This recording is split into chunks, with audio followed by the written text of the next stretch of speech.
আসসালামু আলাইকুম ওয়া রাহমাতুল্লাহি ওয়া বারাকাতুহু।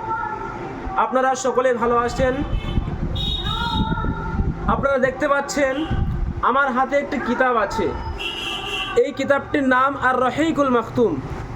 আল্লামা শফিউর রহমান মুবারকপুরি রহমাতুল্লাহ আলাইহি এই কিতাবটি লিখেছেন। আপনারা জানেন এই কিতাবটির পরিচয়? আপনারা জানলে আশ্চর্য হয়ে যাবেন।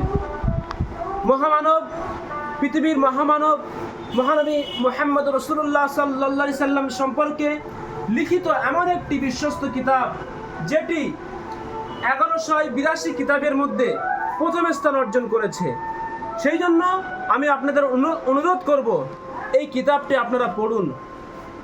কবরে আমাদেরকে প্রশ্ন করা হবে নবীজি সম্পর্কে, এই ব্যক্তিটা কে, মানে হাজার রজুল। তখন আমরা তার প্রতি উত্তরে কি দেব? আমরা যদি নবীজির সিরাত সম্পর্কে যদি আমরা না জানি। সেই জন্য আমি আপনাদের অনুরোধ করব, এই কিতাবটি আপনারা পড়ুন, নিজে পড়ুন, বাড়িতে সকলকে পড়ান, শিশুদেরকে পড়ান।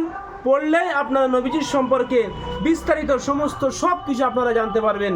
সেই জন্য আমি আপনাদেরকে অনুরোধ করব, এই কিতাবটি আপনারা সংগ্রহ করুন এবং এই কিতাবটি পড়ে নবীজির সম্পর্কে আপনারা বিস্তারিত জানতে পারবেন। আপনারা যোগাযোগ করুন, এই কিতাবটি পড়ার বিষয়ে আপনারা যোগাযোগ করতে পারেন। আসসালামু আলাইকুম ওয়া রাহমাতুল্লাহি ওয়া বারাকাতুহু।